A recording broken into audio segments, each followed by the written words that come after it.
this podcast, Geoff Tuff and Stephen Goldbach talk about their book, Detonate. So, stay tuned.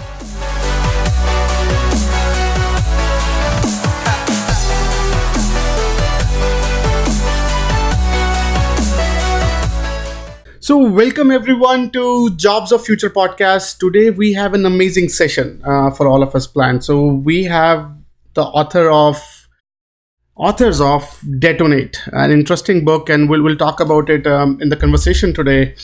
And we have with us guests Geoff Tuff and Stephen Goldbach. And to give you a brief bio, so Geoff Tuff is a principal at Deloitte and a senior leader of the firm's innovation and applied design practice. In the past, he led the design firm Doblin and was a senior partner at Monitor Group, serving as a member of its global board of directors before the company was acquired by Deloitte. He has been with some form of Monitor for more than 25 years. He holds degree from Dartmouth College and Harvard Business School. Stephen Goldbach is a principal at Deloitte and serves as its organization's chief strategy officer. He's also a member of the Deloitte US executive leadership team.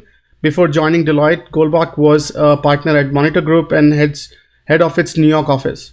Goldbach helps executives and their team transform their organizations by making challenging and pragmatic strategy choices in the face of uncertainty.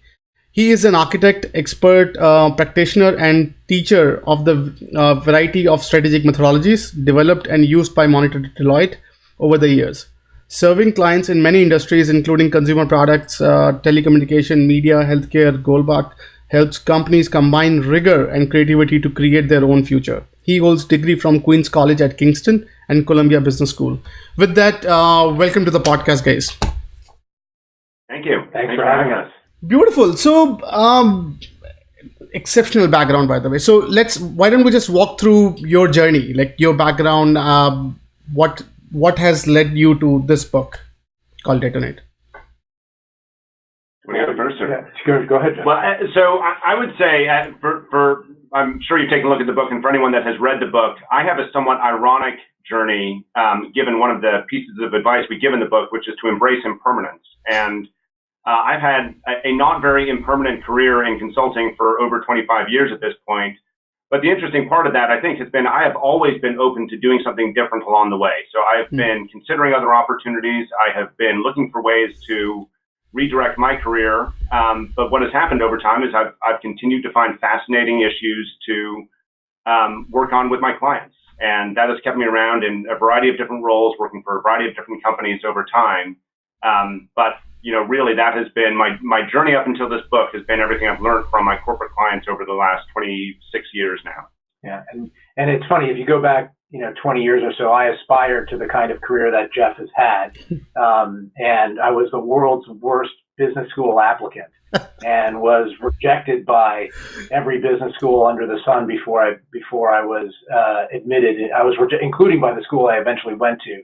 And so, were you actually enrolled there? I was enrolled there. I did actually attend the school, but what that made me realize is the importance in your career journey of taking advantage of serendipity. So even though I started my career like Geoff with Monitor, and then I spent some time at Forbes, and then came back to Monitor. It's been about trying to take advantage of those unique opportunities that are put in front of you that you couldn't have predicted you would have gotten. So even if that's internally, the sort of the moments that have mattered in my career have sort of led to different progression. Even getting to be the chief strategy officer of Deloitte US wasn't something that I was looking for or applying to, but it came about circumstantially, and it's been fun to do. Interesting, and thank you for walking us through that. So let's talk about Detonate, and I think that's the fun part. I want to have a conversation on today. So, what is Detonate, and what's the motivation behind the book? If you can walk us through that. So the original motivation, the book actually came from a conversation Steve and I had just over a year ago when we were discussing the idea of writing a book together. And the observation we made at the time is that we were continually working with our clients and hearing from our clients, why do we do this stuff? Like, why do we have to go to so-and-so meeting, or why do we have to follow so-and-so process? And as we started to just share back and forth some of the experiences that each of us have had, we seem to hear the same types of themes come up time and time again about the playbooks and the so-called best practices that most companies were following that actually, when you sit back and consider them, just don't seem to make much sense. So we hypothesized at the time, and through the research that we did with the book, it seems like the hypothesis bore fruit, that what was happening, especially now with the nature of change in the world everywhere, but in the business world in particular accelerating, people were trying things from their playbooks that they had learned growing up in these companies, and they were getting bad results. And instead of doing at that point what would be the logical thing, which is go and try something different or look for a different type of playbook, they were simply adhering to the playbooks even more strongly because they didn't want to take the personal risk to do something different. And so they adhered to the playbooks even more strongly. They got a bad result. They went back to the playbooks, and we just witnessed this downward spiral. We call it the vicious cycle in the book that seems to be happening in almost every industry out there today. So that really became the core premise for why we wrote the book and what the core content in the book is. Interesting. And I think one fascinating thing that when I was reading about Detonate, I think it's the sound of it, or at least the message that I'm getting is pretty much like what Nassim Taleb said about anti-fragile, right? So just don't break your mold and do something different. And so what do you want to achieve from this book? So I think we want our readers to think more deeply about what the problems that they face are and how they might solve them, and as we say in the book's title, bring a beginner's mind to those problems. I think as you know, to build on what Geoff had said, the challenge that I think people have and organizations have as collections of people is that the safe move is to do the thing that has been done before by your predecessor, because you're not going to look stupid by doing it. But increasingly, that move is not the right move that will advance the corporation or the organization in the future.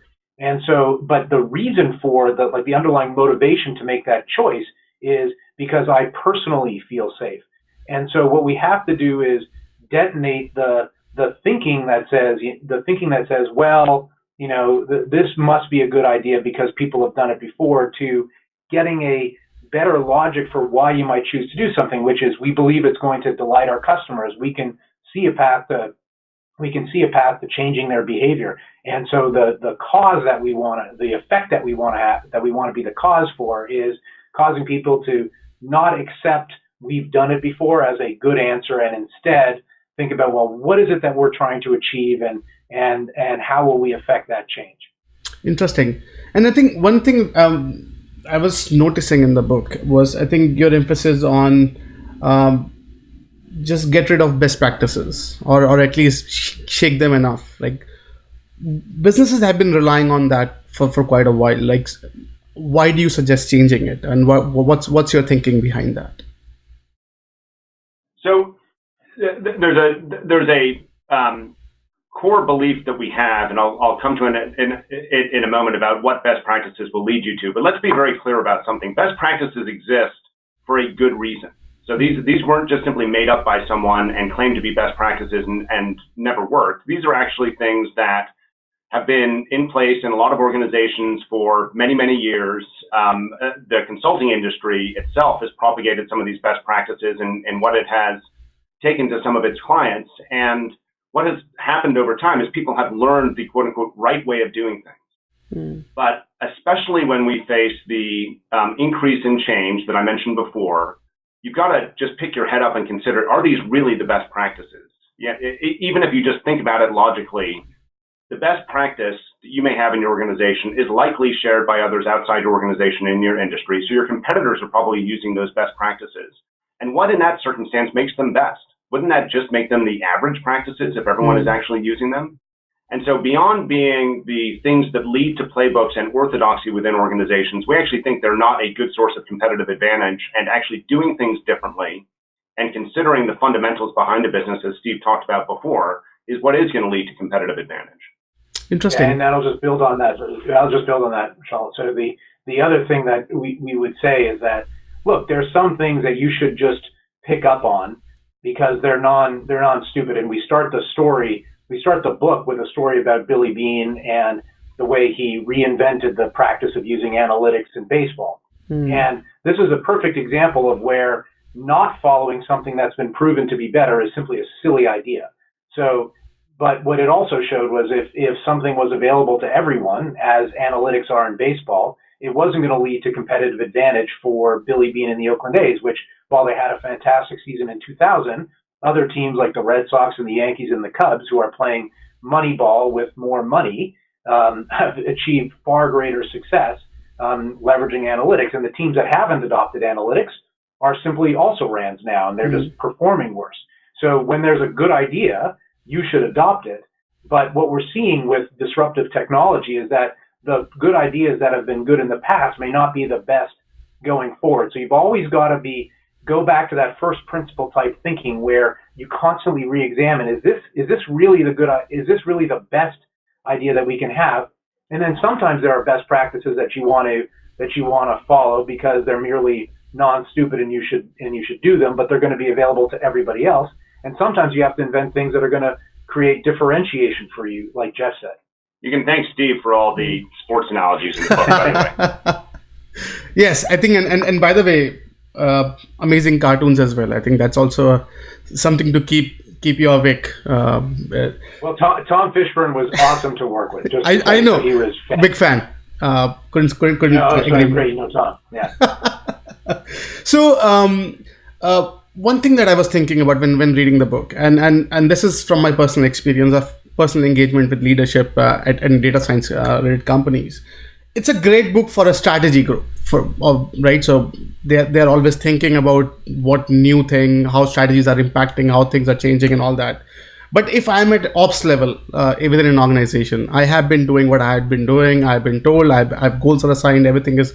I had a playbook that's given to me for me to experiment on. How much relevant is this book for someone who's deeply engraved in a P&L responsibility of their ops? What's your thoughts? So for what it's worth, we think this book is for everybody because everybody within an organization makes decisions. And the way in which they make those decisions, whether they're following past conventional wisdom or they're really thinking deeply about what's going to delight their customers or what's going to change their employees' behavior, everybody's making decisions. So we don't, even though you're talking to a couple folks who have been part of a strategy practice for a long time, we think of this book as just a helpful way to better think about making decisions or challenging the mindset that you bring to making decisions. And so we wouldn't call it a strategy book, although we think it's helpful for strategists. We just think about this as a mindset book. And I completely agree with that. And I would say that if you think about the essence of one of the principles of the book that we've got in here, which is the necessity of focusing on human behavior, as I'm sure you recognize, we're not just talking about consumer behavior when we talk about that. We're talking about employee behavior. We're talking about operations behavior. And there's no one closer to that behavior and understanding what's happening today and what needs to happen in the future to create new economic value than the people in operational roles. So it's absolutely vital that anyone that wants to put in place some of the Detonate principles filters this through the organization. It's not something that strategy can do alone. Interesting. And if we talk about, say, a Detonate mindset, right? So what would that mindset? So if I am an executive, and what's your definition of, say, this guy is compliant to the Detonate mindset? So what would I had been doing or I should do that would qualify me as this guy?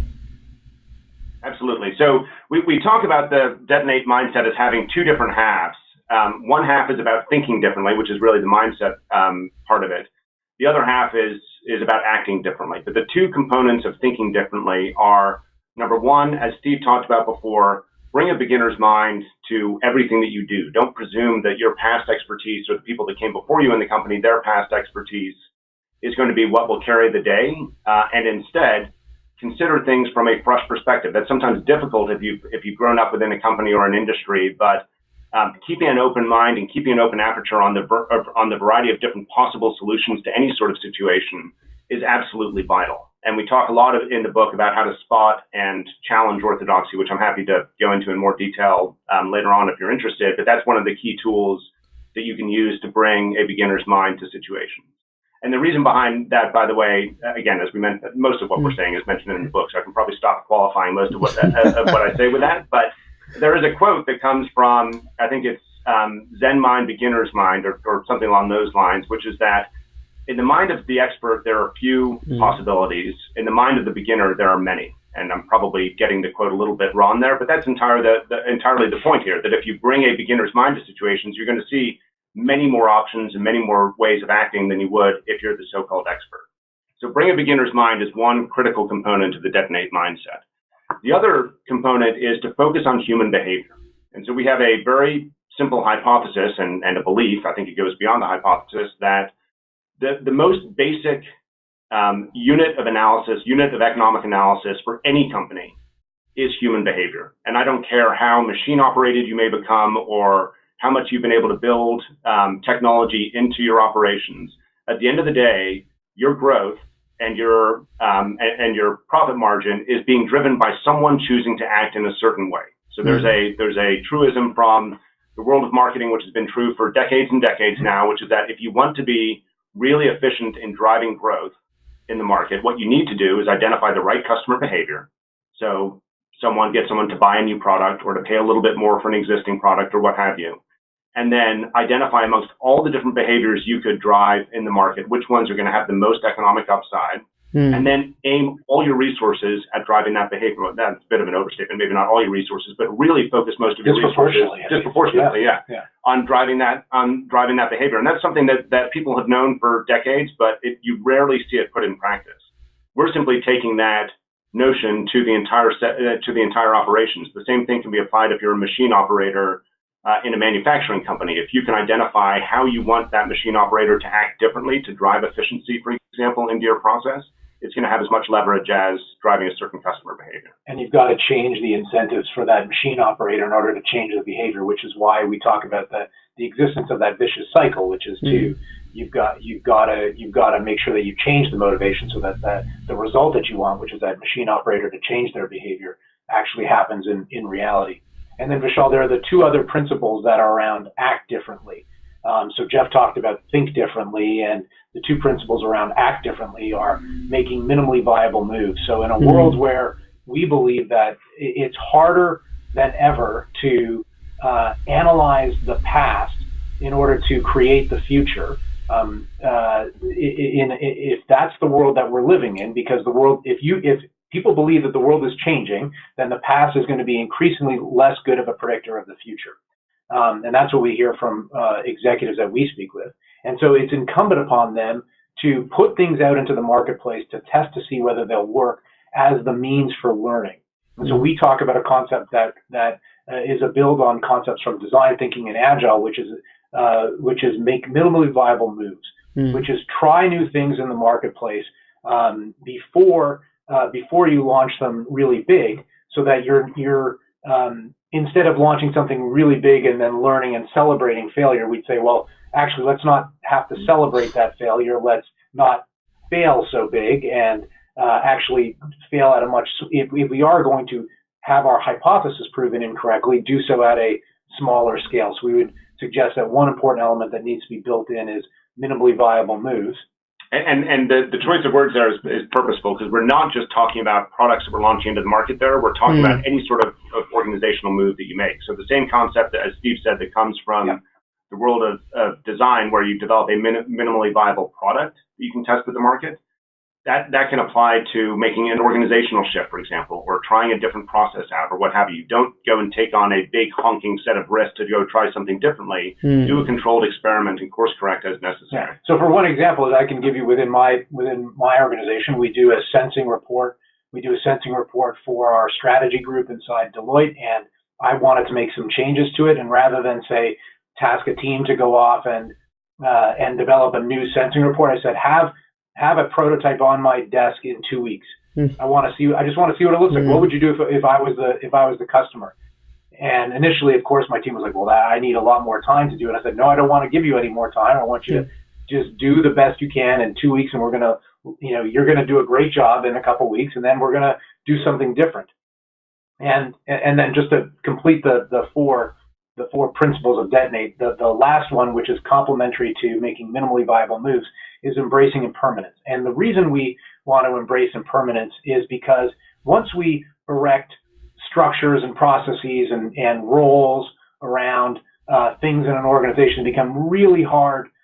They become really hard to remove, and especially when you get human behavior involved. So I just came from a conversation this morning. I won't share the general context for the conversation, but it wasn't with your daughter. It wasn't with my daughter. It was around, should this particular organization think about their differentiation by business first, and then complement it with geography and other sort of modes of thinking about it. And what I said to them was, if you start to think about business first, that will get solidified into your mindset, and you won't see any other possibilities of how you could flip that orthodoxy on its head. And so you start by thinking, what could be the overall differentiation, rather than thinking about, well, we've got this set of businesses, what's their differentiation, then how would we add on that? So once you put structures in place, it's really hard to get out from under them. So when we talk about the concept of impermanence, it's just don't look at any structure, organizational structure, as if it's going to last forever, right? And just know that it's temporary in some way, and if the context around that changes, you'd be willing to change it. Interesting. And I think you briefly talked about orthodoxies, right? How they stifle innovation. So what's your thought on what are some of the best practices, or what are some of the ways in which I can identify those orthodoxies and fix those and root out any of those to help me sort of be more agile and grow? So what's your thoughts on that? Yeah, so orthodoxy is a great way of stepping back and just considering the things that you do as an organization. So when we're asked for advice on how to handle orthodoxy, there's really 2 different sides to the question. The first is identifying the orthodoxies in the first place, and then the second is determining which ones to challenge, because not every orthodoxy should be challenged. Orthodoxy is just another word, a fancy word perhaps, for conventional wisdom. And you can identify it by just asking yourself and asking your executive team or anyone in your company, why do we do the things we do? What do we believe about the way we need to operate? What do we believe about the way we go to market? So there's lots of organizations who has a certain distribution system or a certain sales channel that they believe they're going to get in trouble if they try to go around. What do we believe about the way our competitors are likely to react if we do something, if we raise prices, for example? What do we believe about our industry structure? What do we believe about the impact of technology on our business? And all of these, everyone has these beliefs. And cumulatively, they create a belief system that is the sum total of all the orthodoxies for a company. And it's really easy to get them out because you just ask some of those questions, and it's amazing actually how forthcoming people are with their ideas once you start to ask the questions. When you start to say which one should we challenge, it's really important to remember that not all orthodoxy is bad. Okay, there's sometimes very good reasons for some orthodoxy to be in place. Sometimes it's regulatory, and going and challenging an orthodoxy that's going to get you in trouble with the regulators is probably not a good idea. Sometimes orthodoxy is related to safety, to human safety. If you think about large manufacturing operations or oil and gas companies who have people out on rigs, they have playbooks and they do things for a very good reason, and that is that there is human safety involved. However, there are some orthodoxies, especially ones around the commercial system, that actually make no sense when you step back and consider them, and they're simply the way things have been done around here forever. And you can say in those circumstances, what would it look like if we didn't do that?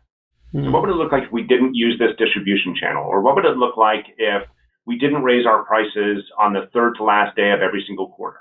What would end up happening? Although my favorite example that I've heard you give, for years with orthodoxy is, imagine a grocery store that didn't have an express line. And why might they do that? Well, express lines are their least, they're their smallest customers, not their largest customers. And so why don't you have an express line for the person who's shopping, along with, a couple children and got a basket full of groceries, spending $200, and give them special treatment and motivate them to come to the store more frequently, because they're spending a whole lot more at the store than the person who's coming in and just, grabbing a carton of milk or something like that. And so just breaking the orthodoxy and how that could lead to changing, certain segments of customers' behavior in a positive way.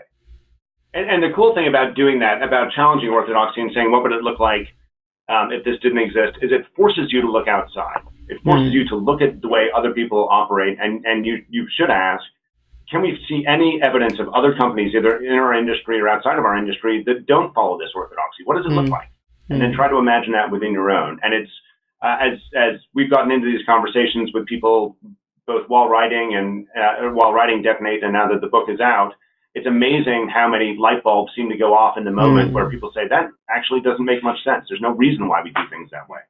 Interesting. No, I think I couldn't agree more. I think that's pretty. When I was reading that book, I think I was getting this sense of a fuse is going off here and there. I think it was very carefully written, and thank you so much for such a good read. You took the metaphor well then. The Detonate metaphor.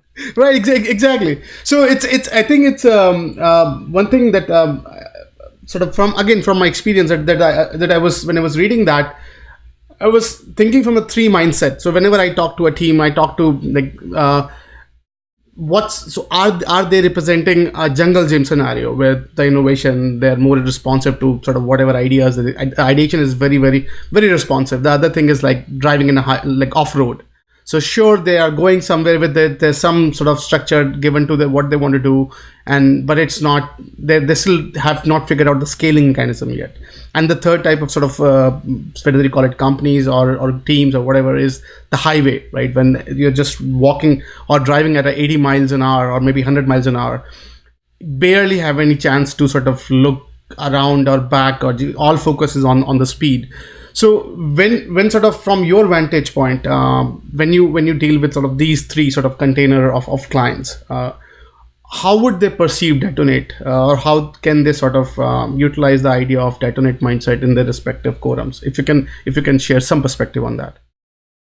So I think actually it's a really interesting analogy that you're using there. I haven't either heard it or thought about it that way before, but if I may borrow it and try to associate it back to some of the ideas in the book, I think what you're describing is not necessarily, at least in my observation, is it's not necessarily different types of companies, but it's different roles that different people in every company have. And so you will have seen at the beginning of our book, there's a fundamental premise to the entire book, which is that most organizations, especially scaled, successful organizations, who are the ones who are most susceptible to best practice and conventional wisdom, need to operate their core business even as they try to do things differently.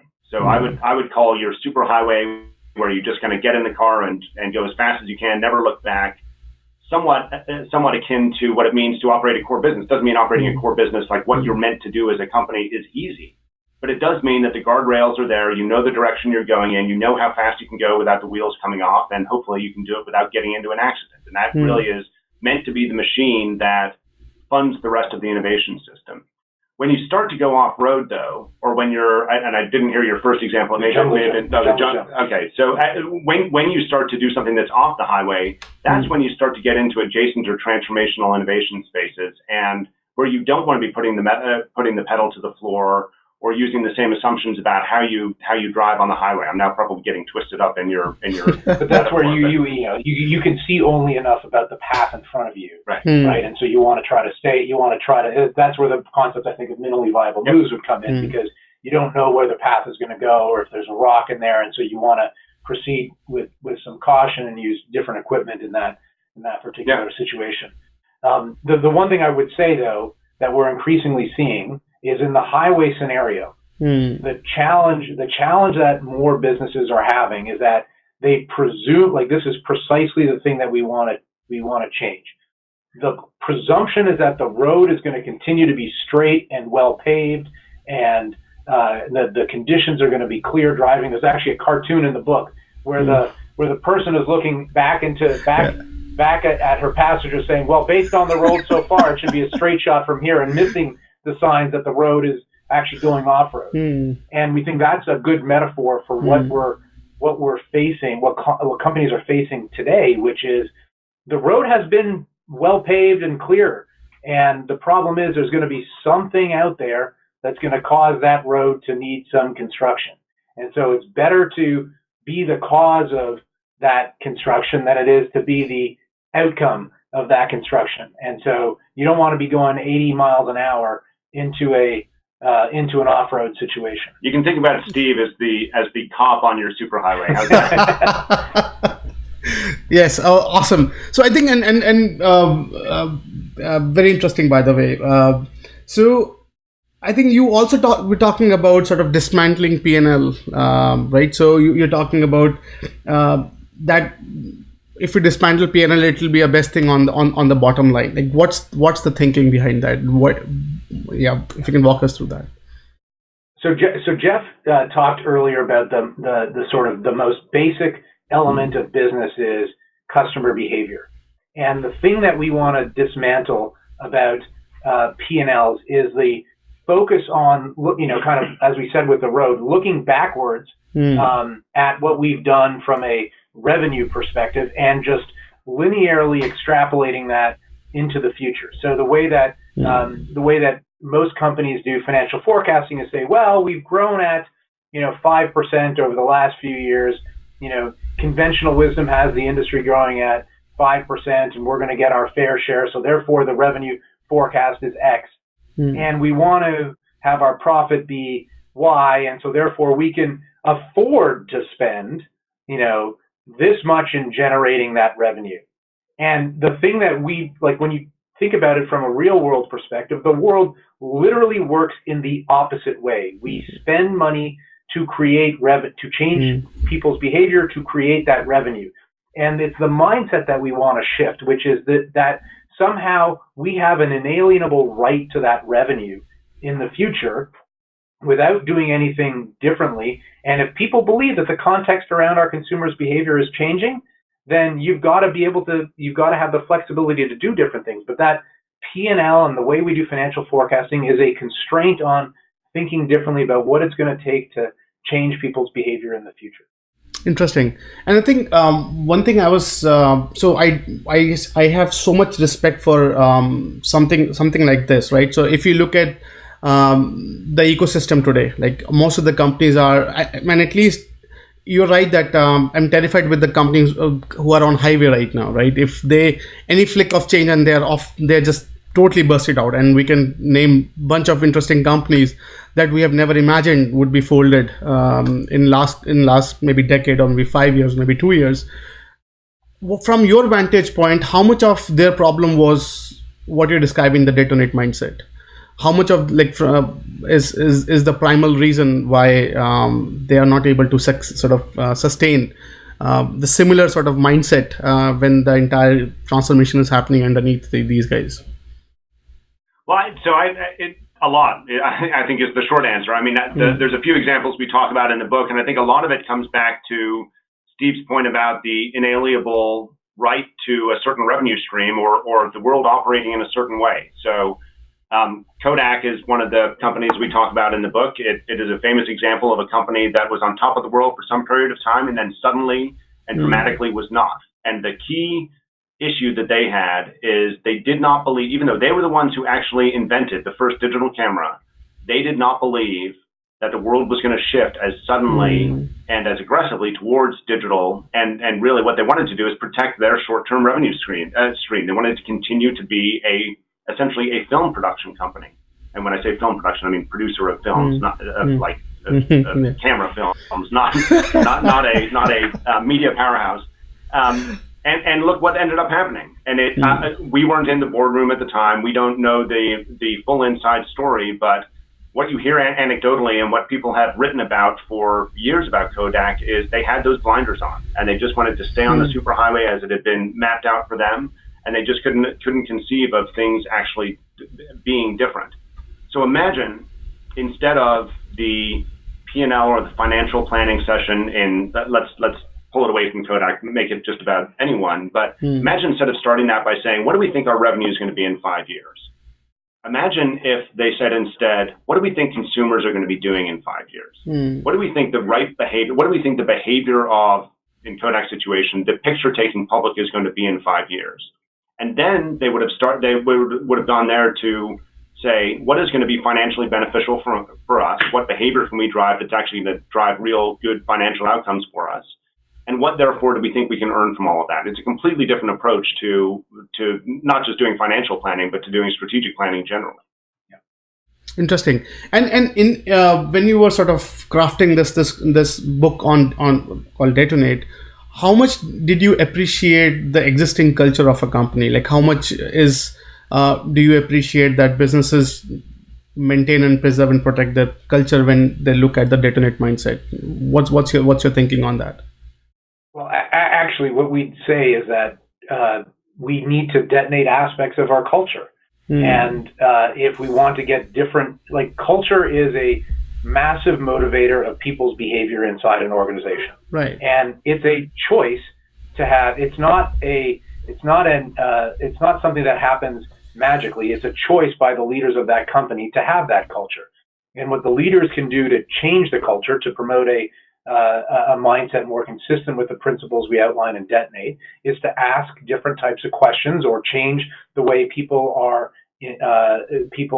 incented in order to do behaviors, because the culture is nothing more than the sum of everybody's behavior inside an organization. And if the leadership is strongly committed to changing the way people behave, then they've got to do different things. And you can't just get up and say, we'd like our culture now to be more collegial. We're now going to be innovative. We're now going to be innovation. We're going to, as Geoff is fond of saying, we're now going to put some Play-Doh in the room and give them like fancy toys and stuff to go have some fun. It's like you have to actually change how people are measured, what they're rewarded for, both explicitly and implicitly, and that will start to provide the mindset. So if you say we just want to act differently, but you don't change any of the things around you, you're not going to get that kind of a change, which is why we're in this vicious cycle. And we're saying you've got to address that stuff.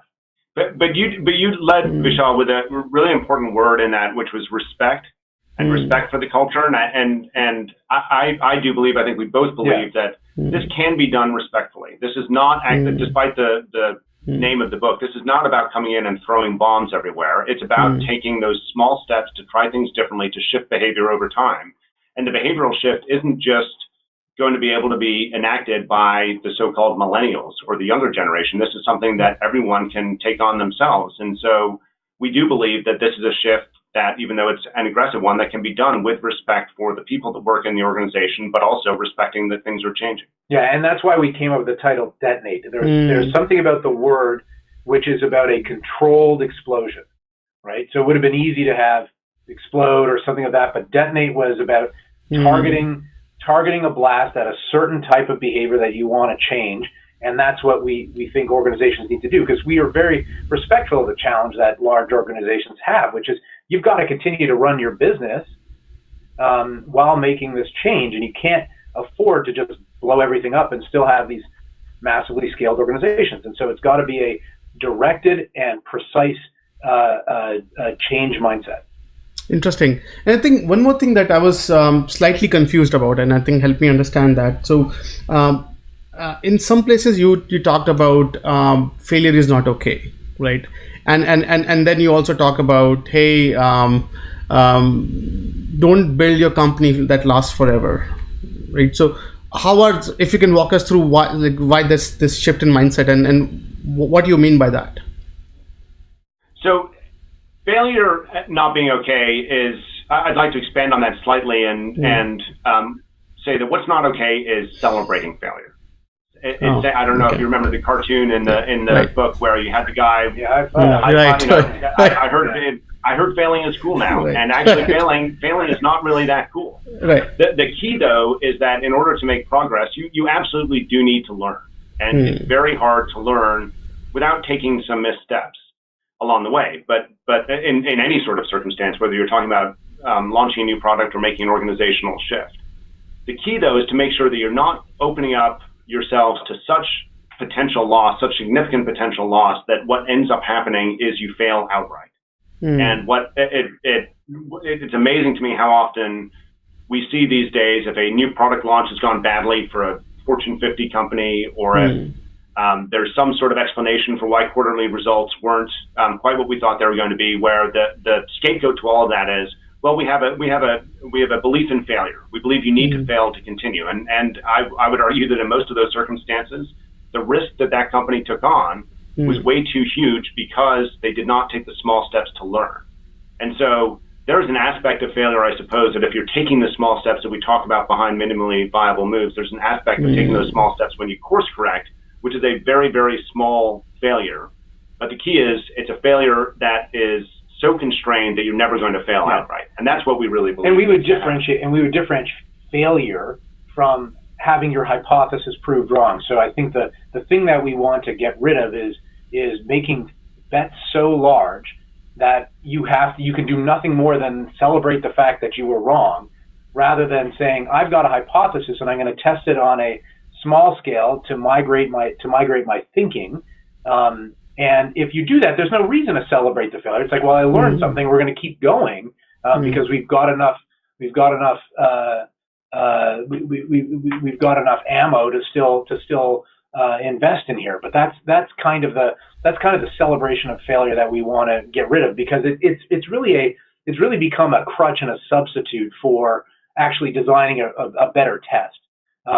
It's kind of like, well, if we can just celebrate it at the end that we were wrong, then it's fine. It's like, no, just design a test that where it's not such a big deal if you got your hypothesis wrong. And the interesting thing I would say, again, an observation in companies where we've heard the words "let's celebrate failure" is, even though that may be said, people are always they're always left feeling just a little bit wrong about the whole thing. Like, okay, I understand that I'm supposed to have an open mindset to failing, but failing actually doesn't feel that good. The great thing about minimally viable moves is, even as you're course correcting and learning as you go along the way, you get more wins when you take the right steps. And as you get more wins, you build more confidence and a lot more optimism on the part of people working within companies than if you're willing to be open to significant failures and simply celebrating those. Interesting. And what about that the mindset of building businesses that doesn't last forever? Like, what's that? So the concept of building businesses that don't last forever, I would parse into two things. So one is the notion of don't build structures and processes that are intended to last forever, because that makes it harder to change. And we explored that earlier when we talked about the concept of embracing impermanence. We have we in the last chapter we talk about something called minimally viable thoughts, which were ideas that Geoff and I had that we weren't sure, we weren't certain enough about their about whether they were right or not to have a whole chapter on them, but they were just musings that we had, and in the spirit of just sharing some thoughts at the end and taking some of our own, eating our own dog food, we thought we'd share them. And one of the musings we had was, well, right now the implicit assumption that every organization has is that it needs to last forever, and that's how we do valuation today. We do a 5 or 10 year financial forecast, and then we add a terminal value in because every organization lasts forever. But that in and by itself is a choice, right? You could say, like, let's say we're going to target a period of time, invest to create something really cool, and then not invest to have to reinvent ourselves as the world changes around us. We're gonna win for that period of time, and then say, okay, we're gonna take our money and go do something else with it. Increasingly, we think if you want to last forever, you need to be investing in more impermanence, more learning about your customers' behavior, more reinvention within your organization, and you've got to be able to reinvent your organization as context changes around you. And that's a skill set that we think needs to be developed today by organizations that want to. But then, one of our mentors, Roger Martin, is fond of saying the opposite of good strategy is also good strategy. And so therefore, if lasting forever is a good choice that smart companies could make, certainly having a targeted time frame for where your business is going to be relevant might also be a good choice. Interesting. I think, and one thing that from my experience and a couple of authors that I talked about, one of the pivotal moments in their journey when they're writing a book is a lot of the aha moment when they some of the discoveries, or when they uncover some of the biggest surprises that they were sort of, when you start with the assumption of Detonate and when you sort of going through the research. And so can you share some of those experiences with us, some of those aha moments when you're writing the book that, hey, I was not expecting this, what's going on? Well, yeah, we had a lot of those. There were a lot of things we didn't expect in the course of writing this book that we could probably spend another hour talking about. But honestly, one of them was when we set out to do some of the supplemental research that we make reference to in the book behind some of the ideas, because I think Steve and I were confident, having seen these issues in companies for so long, we were confident that they were somewhat based in fact, but the amount of enthusiasm and input and actually humor that we got when we went out and did our research around whether or not the processes we'd identified, the playbooks that we thought needed to be blown up, whether they were real and whether they were really driving people as crazy as we thought they were, was really enlightening. And I think it gave us the confidence to push forward with the book and to focus on the places that we did in declaring the playbooks. But it was almost like we put feelers out into the world, and we got this blowback of information immediately that from people saying this really resonates, and here's the 500 things I'd love to blow up along the way. Yeah, and I just I'll offer a very different kind of reflection. It's just a lot of people have this is my first book. It's Geoff's first book, but Geoff's written a lot more than I have in the past. It's a lot of people have aspirations for authoring something, and I will just say I have an enormous respect for people who do this with some frequency, because it's one thing to have conceptualize some ideas that sound good in a soundbite or even a short article, but to get them into a long form was really a lot of learning for me personally. And so but having a great partner made it yes, exactly. Having a great writer like Geoff as your partner made it a lot easier. That's exactly right. Awesome. Yeah. And what's on slightly different note, whose decision is to involve Mr. Tom Fishburne's wonderful animations? I don't remember. So I'll give you a slight the story of the logic for the cartoons, and I think it was your idea. You can claim the idea.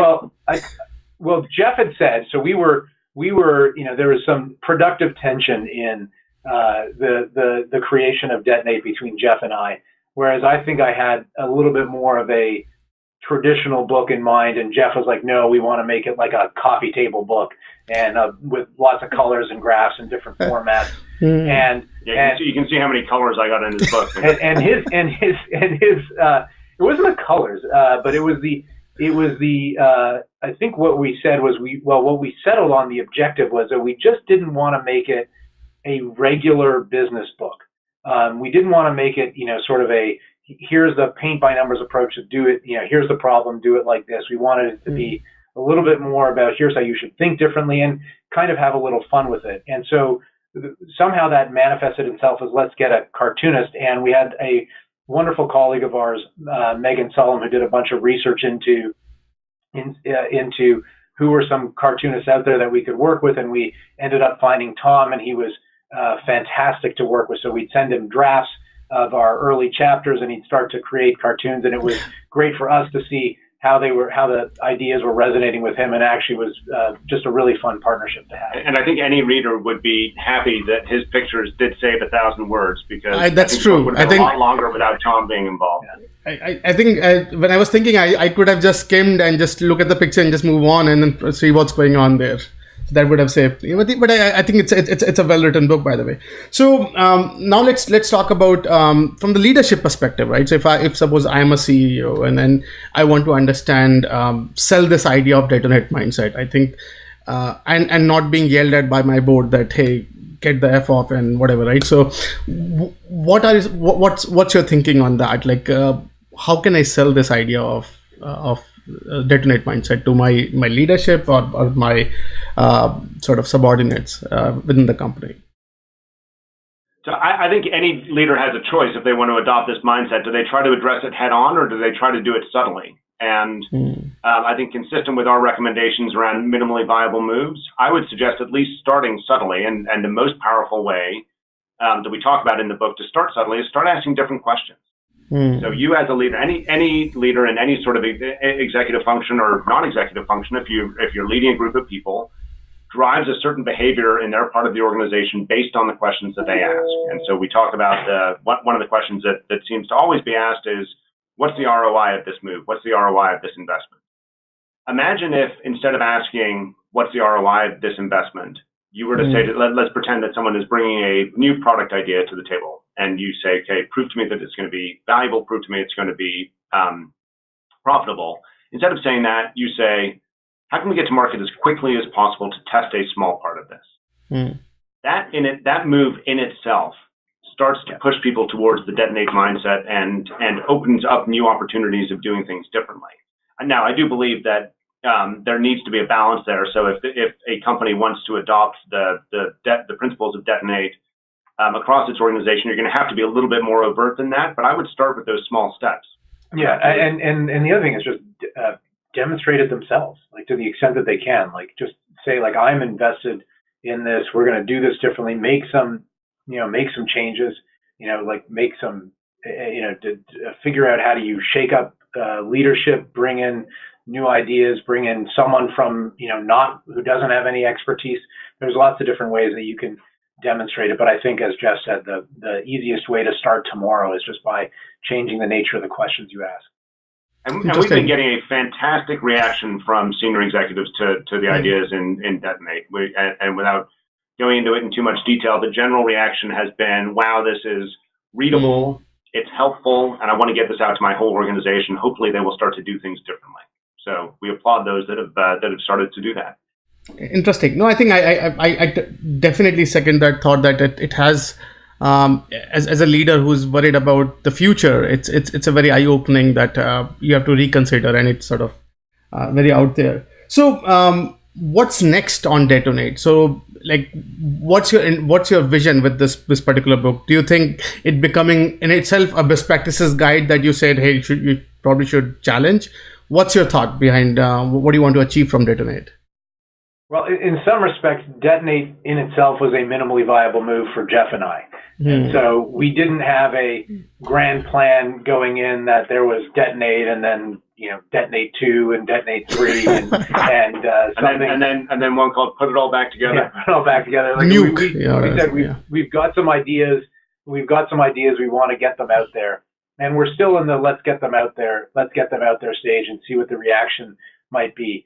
And so I'd say watch that space, and we'll see where it takes us. But I will say we were very purposeful along the way to say it would be tremendously ironic for a couple of guys to come along to write a book about blowing up playbooks if what results from it is another playbook. And so we absolutely do not. You're not going to be seeing the publication of the Detonate playbook anytime soon, I can tell you that. This is really intended to be some concepts that we want to introduce into any sort of organization to encourage people to, as we said, think differently and act differently, and understand that there are a range of different ways of acting that will help along the way. Interesting.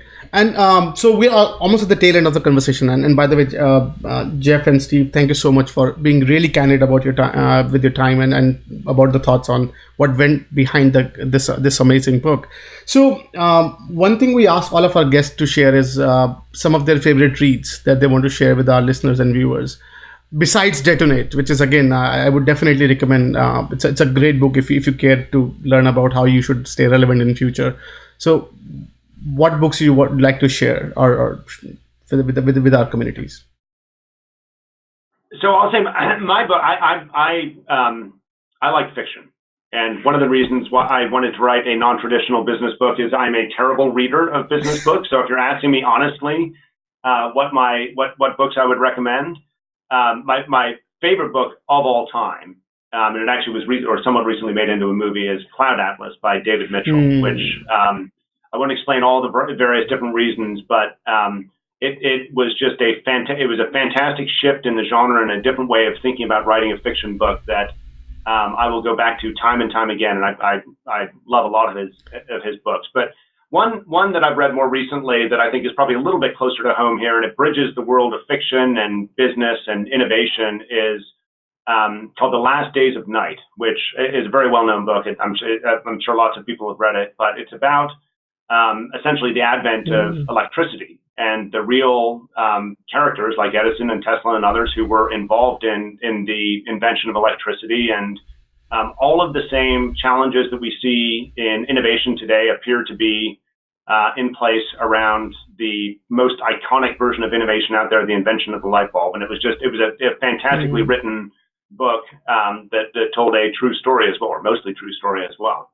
Yeah, and I'll offer a few up, and I'm literally the opposite. I don't read a ton of fiction. I get my fiction in visual form from watching movies and TV. So when I read, I normally read a lot of nonfiction stuff, and so I would categorize it as I think every executive should be reading about behavioral economics and cognitive psychology, and a great one to get started with is Thinking Fast and Slow.